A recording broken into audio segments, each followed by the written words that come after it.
नमस्कार दोस्तों, ocean network में आपका स्वागत है। और प्रोग्राम शुरू करने से पहले मैं जी खोल करके हंस रहा था।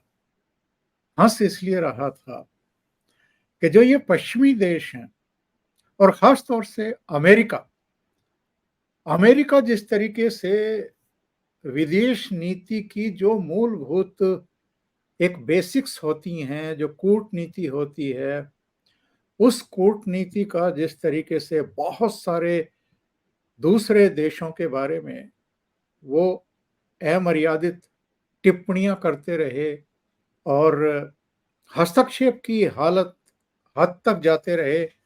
और बहुत सारे देशों में तो उन्होंने कुछ ऐसी हरकतें की हैं, इस तरीके के आक्रमण किए हैं, जैसे इराक को पूरी तरीके से तबाह करके रख दिया था सनक में केवल।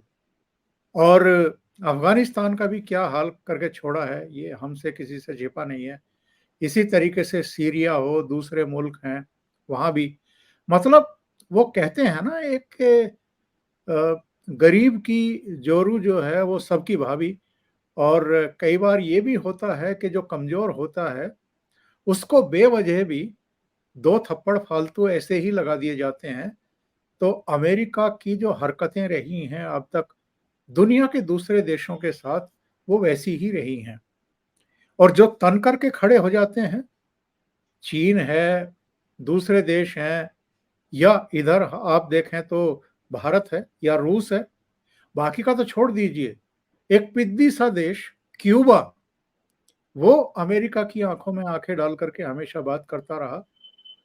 तो अमेरिका में इस समय जो हाल है, उसके पीछे क्या कारण है, जरा ये भी तलाश करने की कोशिश करेंगे। और ये स्वतः स्फूर्त तो नहीं हो सकता है जो हम इस समय देख रहे हैं। एक दो यूनिवर्सिटी से शुरू हुए छात्र आंदोलन, प्रदर्शन, और फलिस्तीनियों के हकों के समर्थन में ये सब शुरू हुआ, जो अब वहां की लगभग अधिकांश जो नामचीन यूनिवर्सिटीज हैं उनमें फैल चुका है। और नौबत ये आ गई है कि जो वहां के गार्ड हैं वो बुला लिए गए हैं। अब दमन का रास्ता अमेरिका अपना रहा है। जो डेमोक्रेटिक राइट्स का ठेकेदार बनता है पूरी दुनिया में, और कहीं कुछ भी हो जाता है तो वो पाठ पढ़ाने लगता है, ऐसा अमेरिका इन आंदोलनों को, प्रदर्शनों को कवर करने वाले जो मीडिया के लोग हैं, कैमरा पर्सन्स हैं, उनको धक्के मार रहे हैं, नीचे गिरा रहे हैं, अरेस्ट कर रहे हैं। और छात्रों पर भी, प्रदर्शनकारियों पर भी दमनकारी नीति अपना रहे हैं। अब तक जो जानकारी मिली है, 100 छात्र के आसपास अब तक गिरफ्तार किए जा चुके हैं। मुझे हंसी आ रही थी इस बात पर कि हमारे विदेश मंत्रालय के जो प्रवक्ता हैं, उन्होंने बड़ा गजब बयान दिया है। और उन्होंने क्या बयान दिया है, इस पर भी हम आएंगे, आपको भी बताएंगे। और भारत का जो ये बदला हुआ रूप है, ये क्यों इस समय प्रस्फुटित हो रहा है, ये भी जानने की कोशिश करेंगे। मेरे साथ बहुत ही खास मेहमान जुड़ रहे हैं, प्रयागराज से वरिष्ठ पत्रकार अनुपम मिश्रा जी। और अनुपम जी को जोड़ करके चर्चा को आगे बढ़ाते हैं। अनुपम जी, बहुत स्वागत है आपका। नमस्कार। Thank you sir. Anupam ji, सबसे पहले मैं अपने विदेश मंत्रालय के प्रवक्ता रणधीर जायसवाल का ये बयान ही दर्शकों को पढ़वा देता हूं। उन्होंने कहा है कि कोलंबिया यूनिवर्सिटी में हो रहे विरोध प्रदर्शन चिंताजनक है। अमेरिका अभिव्यक्ति की आजादी को दबा रहा है। अमेरिका में हो रहे इस घटना पर हमारी पैनी नजर है। ये जो पैनी नजर का ठेका अमेरिका ने उठा रखा था अब तक, दुनिया के किसी भी हिस्से में कुछ होता था तो उसके प्रवक्ता व्हाइट हाउस में खड़े होकर के कहते थे कि इस घटनाक्रम पर हमारी पैनी निगाह है। भारत की ये प्रतिक्रिया, भारत के विदेश मंत्रालय के प्रवक्ता की ये प्रतिक्रिया किस तरह देखते हैं अनुपम जी, इस बदले हुए भारत को? और क्या संदेश देना चाहता है भारत अमेरिका को? देखिए साहब, 300 350 साल पहले तमाम यूरोपियन पावर्स यहाँ आए और हमको कॉलोनाइज किया। कोई देश बचा नहीं साहब। डच आए, स्पेनिश आए, फ्रेंच आए, ब्रिटिश आए, मतलब जिसके जिसके पास भी एक पानी में तैरने वाला जहाज था तुम उठा के हम पे चढ़ बैठा। हर तरह से हमारा शोषण किया। ब्रिटेन आया ही, आप देख रहे हैं, इंग्लैंड आया ही। तो अब उनके दिमाग में ये हो गया कि साहब ये तो अब समझ में आया कि सर तो गुलाम लोगों का देश है, तो गुलाम लोगों का देश है। अब उनसे उनसे बर्दाश्त नहीं होता कि मैं अभी आपको बताऊं, कुछ मेरे ख्याल से 5-6 साल पुरानी बात है। इसरो ने एक वर्ल्ड रिकॉर्ड बनाया था। उसने 107 सैटेलाइट्स एक साथ स्पेस में छोड़े थे। जी। स्पेस में छोड़े थे मतलब ऐसे थोड़ी ना कि ले जाके ऐसे ही ऑफलोड कर दिए। इन 107 प्रक्षेपित किए थे, सैटेलाइट, प्रक्षेपित किए थे, नहीं बिल्कुल। नहीं नहीं, प्रक्षेपित भी नहीं किए, ऊपर ले जाके इन 107 सैटेलाइट्स को इनकी कक्षा में स्थापित किया था। बिल्कुल समझे वही आप? प्रक्षेपित, हाँ तो हाँ, वही। आप it's a very complicated process. आप नीचे से लेकर ऊपर जाना और उसके बाद 107 सैटेलाइट्स को अलग अलग उनकी कक्षाओं में स्थापित करना, और इतना फ्लॉलेस किया। आप माने कि मतलब मिलीमीटर, मतलब मिली सेकेंड के हिसाब से वहां पे चीजें हो रही थी और एकदम फ्लॉलेस गया। तो साहब उसमें एक मैं डॉन अखबार पढ़ रहा था। अंग्रेजी का अखबार है, पाकिस्तान का सबसे बड़ा। और मोहम्मद अली जिन्ना ने स्टैब्लिश किया था उसको। मोहम्मद अली जिन्ना ने ही उस अखबार को बनाया था। तो साहब वो लिखता है कि वर्ल्ड रिकॉर्ड अपनी जगह है, इसमें ज्यादा डिस्टर्बिंग एलिमेंट कुछ और है। और ये डिस्टर्बिंग एलिमेंट ये है कि 107 सैटेलाइट्स में भारत के सिर्फ 2 हैं। 93 अमेरिका के हैं, फिर ब्रिटेन के हैं, फिर फ्रांस के हैं, फिर जर्मनी के हैं। आप सोचें, ये लोग जो हमारा माहौल देखिए कितना दोगलापन है। जब हम चांद पे जाते हैं, जब हम स्पेस में जाते हैं, तो आप न्यूयॉर्क टाइम्स में एक कार्टून बनाते हैं कि स्पेस क्लब में लोग बैठे हुए टाई कोट लगाए बात कर रहे हैं और एक हिंदुस्तानी बाहर गाय की रस्सी पकड़ के खटखटा रहा है। जब हम मंगल ग्रह पे जाते हैं तो भी आप ऐसा इंसल्टिंग कानून वो कार्टून बनाते हैं। और फिर उतनी बेशर्मी से हमारे पास चले आते हैं कि साहब हमारा सैटेलाइट ऊपर छोड़ दो, और एक दो नहीं, पूरे 93 छोड़ दो। क्यों छोड़ दो? क्यों छोड़ दो? इसलिए छोड़ दो कि जितने पैसे में आप हमारा सैटेलाइट छोड़ेंगे, मतलब जितने पैसे में आप हमारे 93 सैटेलाइट छोड़ेंगे, उतने में तो हमारे एक एक एक सैटेलाइट के पैसे लग जाएंगे। बिल्कुल। जैसा कि प्रधानमंत्री नरेंद्र मोदी ने एक बार कहा था कि साहब आपने जो एक फिल्म बनाई है ग्रेविटी, उसका जो बजट, उससे कम बजट में तो हम मंगलयान हमने भेज दिया मंगल ग्रह। तो आप अच्छा, ये खर्चा कम कैसे है? अब आप सोचिए, साइंस, व्हाट इज साइंस, विज्ञान है। मैं एक मिनट थोड़ा डाइग्रेस कर रहा हूं सर। मैं विज्ञान का मतलब ही यही है कि साइंस की जो टेक्नोलॉजिकल एडवांसमेंट है, साइंस और इंजीनियरिंग के क्षेत्र में जो प्रगति है वो आम आदमी तक पहुंच जाए, इतनी सस्ती हो जाए, इतनी सस्ती हो जाए। यानी साइंस का जो अल्टीमेट एम है वो तो भारत ने पूरा किया। इतना सस्ता साइंस देके, इतना सस्ता साइंस देके साहब, कोवैक्सीन हमने बनाई। मुझे अभी तक याद है, कोविड के बीच में व्हाइट हाउस के जो चीफ मेडिकल ऑफिसर है, उनका बयान आता है कि साहब दुनिया में वैक्सीन तो एक ही है, कोवैक्सीन, बाकी सब फर्जी, सिर्फ वही लेने लायक।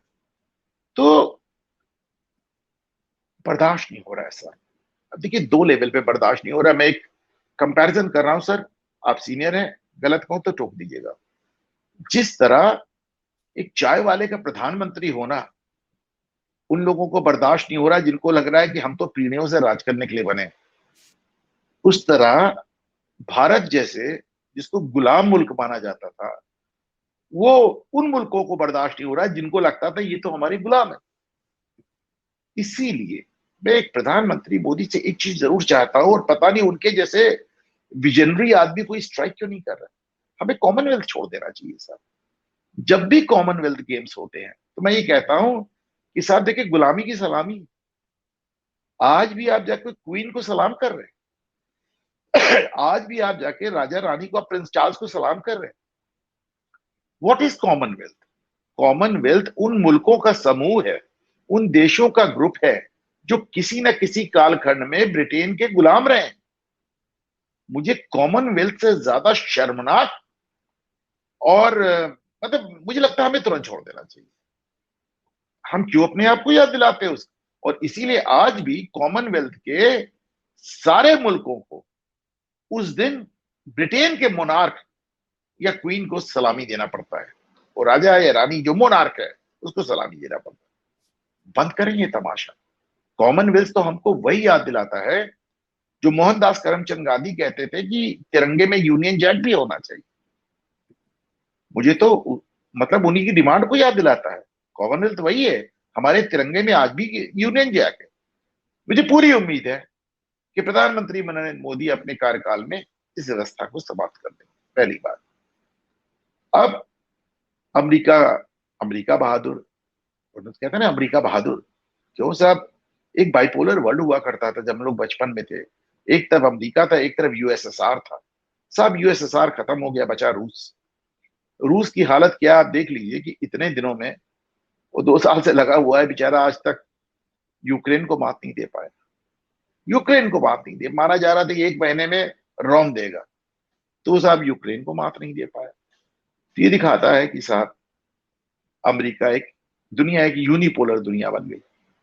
क्यों इसलिए बन गई कि चीन अपनी तमाम मिलिट्री पावर के बावजूद उसने अपनी ताकत का स्रोत वित्तीय रखा है। वो पैसे से देश खरीद रहा है, मुल्क खरीद रहा है, बंदरगाह खरीद रहा है, लोगों को खरीद रहा है, आपके साइंटिस्ट खरीद रहा है, आपके जासूस खरीद रहा है। तो अभी भी फौज के लिहाज से अमेरिका ही बहादुर है। तो अब ऐसे में बड़ा मजा आता है देख के कि साहब इराक में आग घुसे हैं, सीरिया में आग घुसे हैं, अफगानिस्तान में आग घुसे हैं, फलानी जगह ढिकानी जगह, हर जगह आग घुसे हैं, और कहते हैं कि सब उपनिवेशवादी ताकतों का विरोध करना है। एक हमारे यहाँ साहब एक बनवारी लाल शर्मा, मैथमेटिक्स के head of the department Allahabad university हुआ करते थे। मेरे बड़े के नजदीकी संबंध थे, मैथ्स के थे वो, और मैं इंजीनियरिंग का छात्र था, तो मुझे बहुत पसंद थे। तो वो कहते थे कि मुझे अनुपम ये बात बड़ी मजेदार लगती है कि इस दुनिया में इकलौती बार एटम बम गिराने वाला मुल्क, वो भी 2-2 मुल्कों को बर्बाद करने वाला मुल्क, टॉर्च लेके पूरी दुनिया में देखता है किसी के पास एटम बम तो नहीं। मतलब देखिए, तो दरोगा बना हुआ है, दरोगा बना हुआ, ग्लोबल दरोगा। तो अब साहब ये अभी कुछ दिन पहले भी फाइनेंस मिनिस्टर, ये विदेश मंत्री की तरफ से बयान आया था कि अमेरिका में मानवाधिकार के हनन पे, या फिर क्या था, उन्होंने कहा था कि लोकतंत्र की स्थिति पे हमारी नजर बनी हुई। अब साहब किसने सोचा था? ये बयान तो कभी रूस ने नहीं दिया कि अमेरिका में मानवाधिकार के हनन पे और लोकतंत्र के हनन पे हमारी नजर बनी हुई। ये बयान तो किसी ने दिया ही नहीं इतिहास। और भारत कह रहा है कि साहब हम देख रहे हैं हमारी नजर बनी हुई, आपकी हमारी हर हरकत पे नजर बनी है। अभी बड़ी अच्छी बात कही विदेश मंत्री ने कल या परसों। उन्होंने कहा कि साहब अब बताइए, उनको ये भी एतराज है कि आप इतनी गर्मी में चुनाव क्यों करा रहे, न्यूयॉर्क टाइम्स या वॉशिंगटन पोस्ट की इतनी गर्मी में क्यों करा रहे। तो उन्होंने कहा कि साहब आप तो बड़े अच्छे मौसम में चुनाव कराए थे, आपकी 66% वोटिंग थी, हमारी 67%। इतनी गर्मी में भी हमारी वोटिंग आपसे ज्यादा है, इतनी गर्मी में भी हमारा लोकतंत्र आपसे ज्यादा है। तो ये जो भाई एक, वो एक गाल पे तमाचा खा के दूसरा गाल आगे करने वाला मुल्क नहीं रह गया ना। और दूसरे उनको ये भी, उनको अच्छा, एक जगह मैं प्रधानमंत्री मोदी की भी हिपोक्रेसी मानता। गांधी गांधी की माला जपते रहते हैं, पाकिस्तान में भी घुस के मार आते हैं, कनाडा में भी घुस के मार आते हैं, अमेरिका में भी घुस के मार आते हैं, और मुंह से गांधी के अलावा कुछ शब्द नहीं निकलता। तो अब ये बात उनको और चिढ़ाती है क्योंकि बंदा गांधी गांधी करता रहता है और बात काम बोस वाला कर रहा है। तो उनको ये बात जाहिर सी बात है चिढ़ाती है। तो ये वो चीजें हैं। बहरहाल आज की तारीख में जो तमाम ग्लोबल मीडिया में आप विरोध देख रहे हैं, उसका बहुत बड़ा कारण सर यही है कि उन्हें आदत नहीं है कि आप उनकी आंख में आंख डालकर बात करें। आपको याद दिला दूं एक चीज और फूफा जी, जी जी। हम पहले मुल्क थे जहां अमेरिकी राष्ट्रपति आया और उसका स्वागत करने प्रधानमंत्री नहीं पहुंचे। पहले अमेरिकी राष्ट्रपति आते थे तो प्रधानमंत्री पूरी कैबिनेट देख खड़े रहते थे। हमारे यहाँ जब बिल क्लिंटन आते हैं तो उनका स्वागत विदेश मंत्री करते हैं, उनका स्वागत विदेश मंत्री करते हैं। ले जाके उनको बड़ा हाउस टिका दिया जाता है कि ठीक है प्रधानमंत्री खाली होंगे आते आपके पास। तो ये एक अपने तमाम एक अंदाज थे प्रधानमंत्री नरेंद्र मोदी के अपने। और ये काम हालांकि अटल जी ने शुरू किया था, ये काम अटल जी ने शुरू किया था। तो अब अपना भाजपा का अपना अंदाज है। और वैसे भी देखिए एक बार मायावती जी ने कहा था, मायावती ने कहा था कि हमको मजबूत नहीं मजबूर सरकार चाहिए। इसी तरह पूरे पश्चिमी देशों को, पूरी दुनिया को, भारत जो कि इतना बड़ा देश है, दुनिया के सबसे बड़ी पॉपुलेशन वाला मुल्क है, जिसके पास फौज भी है, नेवी भी है, एयरफोर्स भी है, और उसके बाद मैं बड़े घमंड से कहता हूं कि पूरे एशिया में हम इकलौते मुल्क हैं जहां पे कभी फौजी हुकूमत नहीं हुई, जहां कभी फौजी विद्रोह नहीं हुआ, जहां आज भी एक चाय वाला जब एक संवैधानिक पद पे खड़ा होता है तो सेना के तीनों अंग के जनरल खड़े उसको सलूट बजाते हैं। मुझे याद है एक पाकिस्तानी बड़े पत्रकार कह रहे थे कि साहब मैंने वहां पे गया, मैं हिंदुस्तान गया तो मुझे इंदिरा गांधी का इंटरव्यू लेना था, तो मुझे टाइम फिक्स था, मैं पहुंचा। और जब मैं पहुंचा तो मैंने देखा कि भारत के सेनाध्यक्ष और वायुसेना अध्यक्ष बैठे हुए वेट कर रहे हैं। तो उन्होंने कहा नहीं कि मैडम प्राइम मिनिस्टर पहले आपसे मिलेंगी फिर इनसे मिलेंगी, आप विदेशी गेस्ट हैं, बात कीजिए जाइए। तो उन्होंने कहा बताइए, हमारे यहाँ तो अगर जनरल आने वाला होता है तो प्रधानमंत्री का बस नहीं चलता, वो उनको लेने चला जाए रावलपिंडी कि साहब आप आ रहे हैं, तो मैंने कहा मैं आपको आप ही आपके ऑफिस से रिसीव कर लूं। तो क्या वहां तो ये जो एक सिविलियन हुकूमत है, ये जो एक सिविलियन हुकूमत है कि एक चाय वाला भी अगर उस संवैधानिक पद पर बैठता है, तो भारत में कभी सुना नहीं गया कि फौजी क्रांति और या फौजी बगावत दूर की बात है, कभी इसकी बू भी नहीं आई ओंकार जी। और ये बात मुझे बहुत गर्व से भर देती मैं दर्शकों को जरा दिखाता हूं कि अमेरिका की यूनिवर्सिटीज में हो क्या रहा है, और 20 से ज्यादा यूनिवर्सिटी में इस समय प्रदर्शन हो रहे हैं। जरा ये देखिए पहले, फिर मैं आपको दो छोटी छोटी क्लिप दिखाऊंगा कि वहां किस तरीके से छात्रों का दमन किया जा रहा है, प्रदर्शन का, और मीडिया के साथ क्या सलूक किया जा रहा है। पहले जरा स्टिल फोटोग्राफ्स देख लीजिए जो गूगल पर हैं इस समय आपके लिए। ये आप देखिए कि यूनिवर्सिटीज में किस तरह के प्रदर्शन इस समय हो रहे हैं।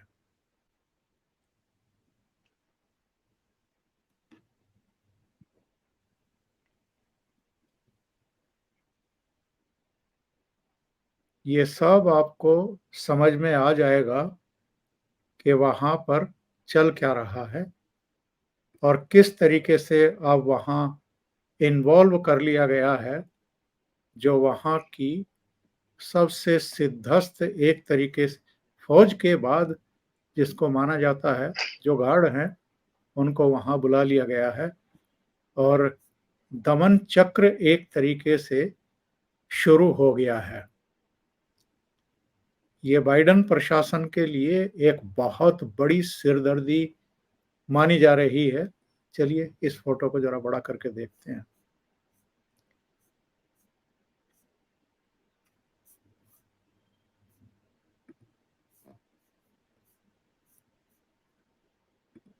और मैं आपको जरा दो वीडियो क्लिप दिखा देता हूं। एक छात्रों को जिस तरीके से वहां दमित किया जा रहा है, जरा देखिए।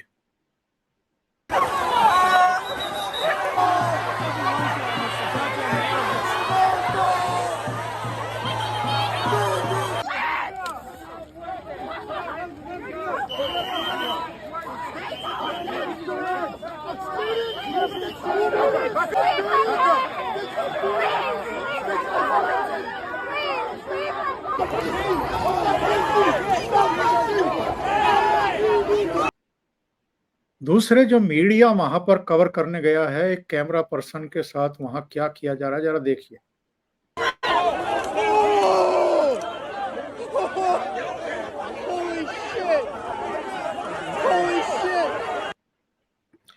और यही वो दृश्य हैं जिन पर भारत की तरफ से तीखी प्रतिक्रिया आई है। जो हमारा विदेश मंत्रालय है, उसने ये कहा है कि अमेरिका को अभिव्यक्ति की स्वतंत्रता और कानून व्यवस्था में संतुलन बनाकर रखना चाहिए, और लगे हाथ ये भी कह दिया कि दूसरे को सीख देने से बेहतर है कि खुद पालन करे।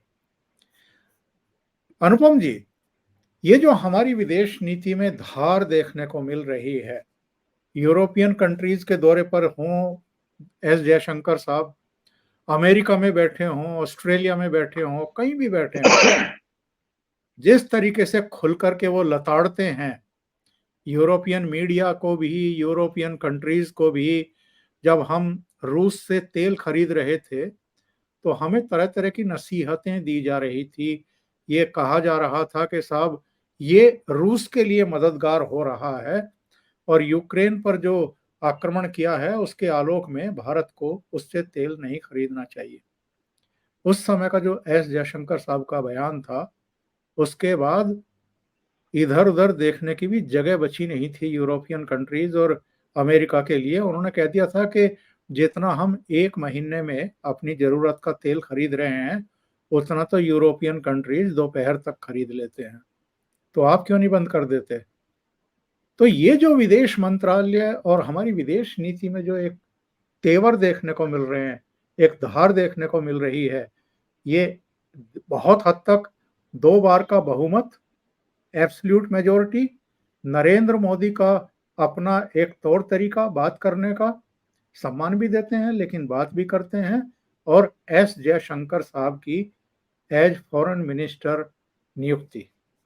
तो मैं सिर्फ एक आदमी पे इसको रोक देता हूं। देखिए, इस तरह 1971-72 में इंदिरा गांधी विदेश से एक चीफ इकोनॉमिक एडवाइजर लेके आए। उस शख्स ने 1971-72 से 1991 तक 20 साल में देश को दिवालिया कर दिया। 20 साल वो इस देश का चीफ इकोनॉमिक एडवाइजर रहा, आरबीआई का गवर्नर रहा, सब कुछ रहा। उसका नाम सरदार मनमोहन सिंह। इस देश को दिवालिया कर दिया और हमको 1991 में अपना सोना गिरवी रखना पड़ा। नरसिम्हा राव प्रधानमंत्री बने, उसी शख्स को उन्होंने वित्त मंत्री बनाया। बजट पेश करने की नौबत आई, वो सरदार जी वही बजट बना के ले गए जैसा इंदिरा गांधी, राजीव गांधी की। लोग बताते हैं नरसिम्हा राव एकदम आपे से बाहर हो गए, बजट बना के फेंक दिया। बोला मुझे इंदिरा राजीव समझ लिया तुम, इसलिए लाया था मैं तुम्हें। भगाओ इस समाजवादी बजट को, जाओ एक कॉर्पोरेट बजट बना के लाओ, एक पूंजीवादी बजट बना के लाओ। वही सरदार जी जाके एक पूंजीवादी बजट बना लाए और 5 साल में मुल्क पलट गया, 91 से 96 के बीच। और ऐसा पलटा कि आज नरेंद्र मोदी जिस ताकत से बात कर रहे हैं, उस ताकत की शुरुआत नरसिम्हा राव ने की थी। हमें कभी नहीं भूलना चाहिए इसको। लोग इसको मनमोहन सिंह को क्रेडिट, अरे मनमोहन सिंह तो एक बाबू थे, एक बाबू जिनसे इंदिरा ने जो कहा वो कर दिया, राजीव ने जो कहा वो कर दिया, और नरसिम्हा राव ने जो कहा वो कर दिया। उसी तरह आप देखिए, with all due respect to mister Jaishankar, पूरे आदर और सम्मान से उनके साथ मैं कह रहा हूं, यही जयशंकर साहब पहले भी विदेश मंत्रालय में थे, पर तब प्रधानमंत्री आपके मनमोहन सिंह थे। आप चाह के कुछ नहीं कर सकते, आपको करने की ताकत एक शख्स ने दी जिसका नाम नरेंद्र मोदी। हमें नहीं भूलना चाहिए कि they are civil servants. Manmohan Singh भी एक सिविल सर्वेंट थे और जयशंकर साहब भी एक सिविल सर्वेंट, लेकिन इन्हें कुछ करने की ताकत प्रधानमंत्री ने दी। एक आदमी, पार्लियामेंट्री डेमोक्रेसी में एक आदमी, अगर एब्सोल्यूट बहुमत है, अगर सरकार लंगड़ी नहीं है, तो एक आदमी मैटर करता है, प्रधानमंत्री। नरसिम्हा राव की सरकार तो लंगड़ी थी, वहां भी एक आदमी मैटर किया, खुद नरसिम्हा राव। तो संसदीय लोकतंत्र में प्रधानमंत्री इतना इंपॉर्टेंट हो जाता है। ये एक प्रधानमंत्री नरेंद्र मोदी की हैसियत है कि किसी देश का राष्ट्रपति कह रहा है कि साहब आप हमारी चुनाव प्रचार कर दिए, तो कोई कह रहा है कि आप तो साहब सुपरस्टार है, कोई कह रहा है कि पुतिन जैसा आदमी जो एकदम सख्त मिजाज माना जाता है, तो कहता है कि साहब it is very tough negotiating with mister Modi. Modi साहब से नेगोशिएट करना बहुत मुश्किल है, क्योंकि वो कहते हैं माई वे और हाईवे। माई वे और हाईवे एक स्लैंग है जिसका मतलब है या तो मेरी बात सुनो या अपना रास्ता नापो। रूस का राष्ट्रपति कह रहा है कि नरेंद्र मोदी मेरे से ये कह गए माई वे और हाईवे, या मेरी बात सुनो या अपना रास्ता नापो।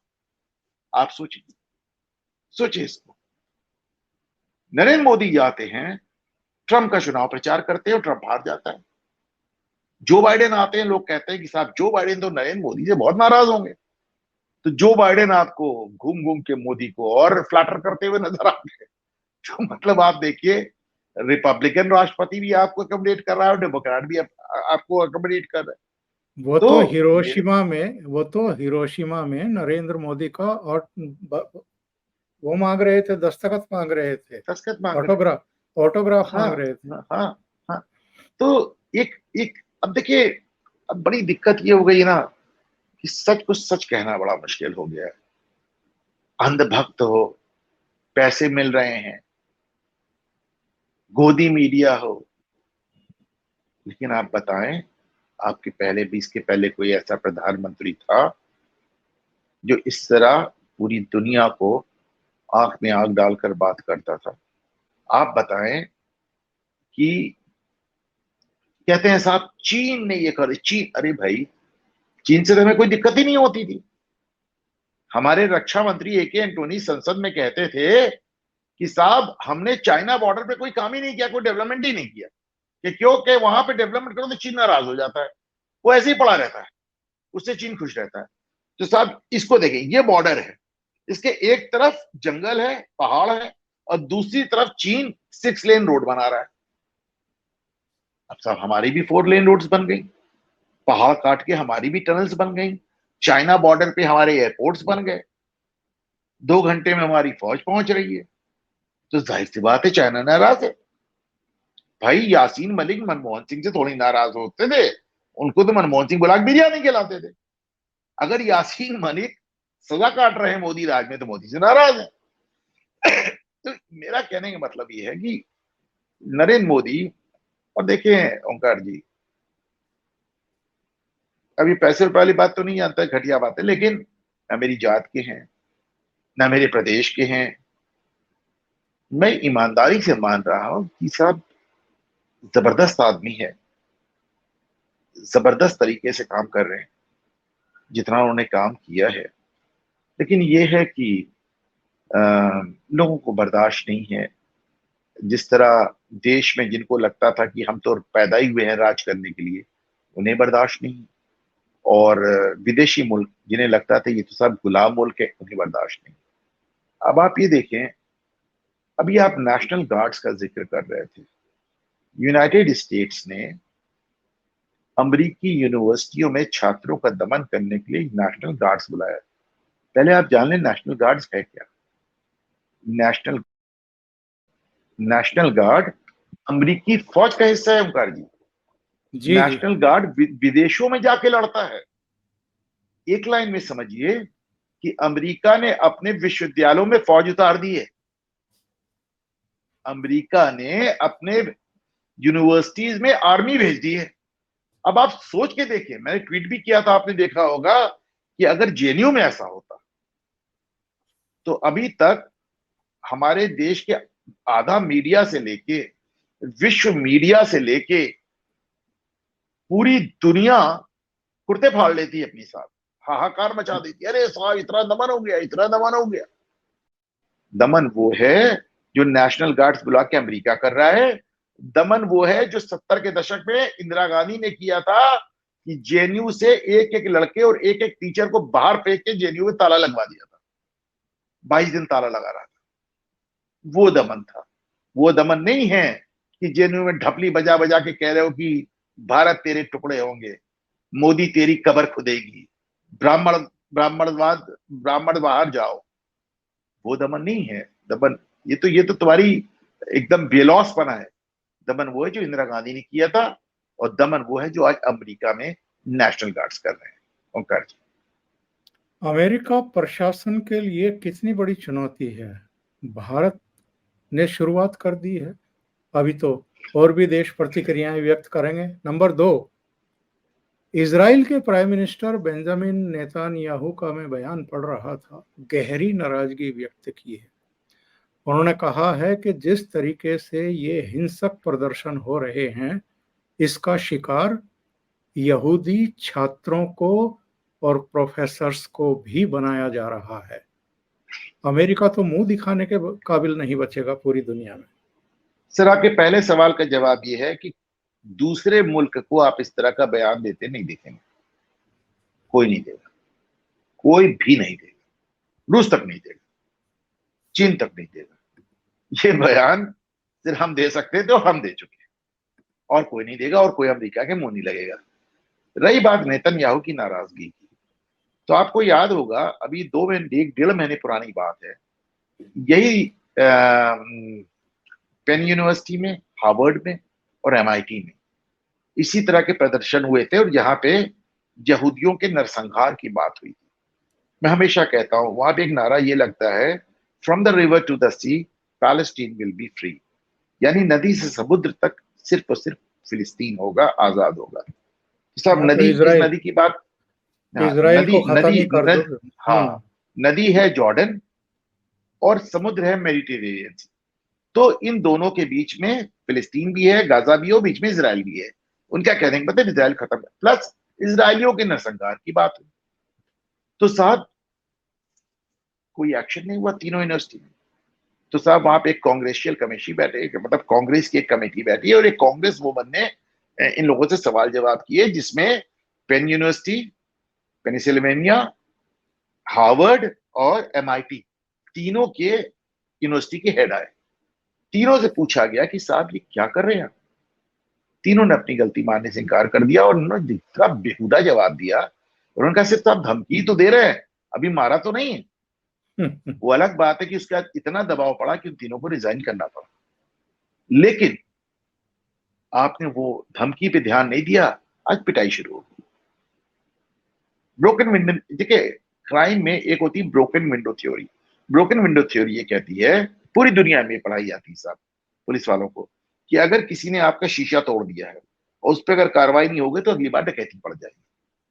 शीशा तोड़ के लोग अंदाज लेते हैं कि आप रिएक्ट कर रहे हैं कि नहीं कर रहे। तो साहब, आपने धमकियों का कॉग्निजेंस नहीं लिया, धमकियों को संज्ञान में नहीं लिया, तो अब ये हो गया कि यहूदी प्रोफेसर और लड़के पिट रहे हैं। शर्म नहीं आती साहब इन लोगों को, इन लिबरल्स को शर्म नहीं आती। अभी ऑस्ट्रेलिया में मैं देख रहा था, उन्होंने साहब नारे लगाए वहां पे मुसलमानों ने कि साहब यहूदियों को गैस चैम्बर में डाल दो। गैस चैम्बर वो है जिसमें हिटलर मारता था यहूदियों को। तो बड़ा विरोध हुआ, तो ऑस्ट्रेलियन पुलिस ने क्लीन चिट कह दिया, नहीं ऐसा नहीं, ऐसा कहा था, ऐसा नहीं, ऐसा कहा था। उसके कुछ दिन बाद, मुश्किल से 1 हफ्ते बाद या 4-5 दिन बाद, ऑस्ट्रेलिया में एक बिशप साहब चर्च में बोल रहे थे, और एक फिलिस्तीनी युवक गया और उनको चाकू से गोद दिया। ऑस्ट्रेलियन गवर्नमेंट ने ट्विटर से कहा कि वो वीडियो ट्विटर से हटवा दिया। आप सोचिए कहां जा रहे हैं। मुझे याद है जर्मनी में एक युवती ने अपना गैंग रेप, सामूहिक बलात्कार पुलिस को बताने से ये कह के इनकार कर दिया। बाद में पूछा गया क्यों इनकार किया, कहा साहब वो सब फिलिस्तीनी थे, अगर मैं कह देती तो इस देश में लोग फिलिस्तीनियों के खिलाफ हो जाते। किस माइंडसेट में जी रहे हैं सर, किस माइंडसेट में जी रहे हैं। और आप सोचिए कि हमारी शिक्षा व्यवस्था पूरी दुनिया में, जिसपे वामपंथियों का एक अधिकार है, उसने लोगों को ज़ॉम्बी बना दिया साहब। उन्होंने किस कदर लोगों को ब्रेन वॉश कर दिया है। इस तरह की बातें कर रहे हैं। अमेरिका एक दूसरे कारण से परेशान हो रहा है साहब। वहां जो आपका ये जो लिबरलिज्म है, वो पागलपन की हद तक पहुंच गया है, पागलपन की हद तक पहुंच गया है, यूरोप में भी और अमेरिका में भी। और अब उन्हें कंट्रोल करना बहुत मुश्किल हो रहा है। लेकिन एक बात आज तय हो गई ओंकार जी, आज मैं आपके चैनल पे कह रहा हूं, इसको आप प्लीज इस प्रोग्राम को मार्क कर लीजिए, और मैं निवेदन करूंगा आपसे कि अमेरिकी राष्ट्रपति चुनाव के बाद आज की मेरी इस बात को, बयान को जरूर दिखाइएगा आज कल परसों जो अमेरिकी यूनिवर्सिटी में हुआ है, इसने डोनाल्ड ट्रंप की जीत को सुनिश्चित कर दिया। ट्रंप जीतेंगे बिल्कुल और उनकी जीत में इसको एक बहुत बड़ा कारण भी माना जाएगा। लोग आजिज आ गए इस पागलपन से। सही आकलन है आपका अनुपम जी। बहुत बहुत धन्यवाद आपका ओशियन नेटवर्क के लिए इतना समय निकालने के लिए और बहुत ही महत्वपूर्ण मुद्दे पर चर्चा करने के लिए। थैंक यू सर, नमस्कार। Thank you.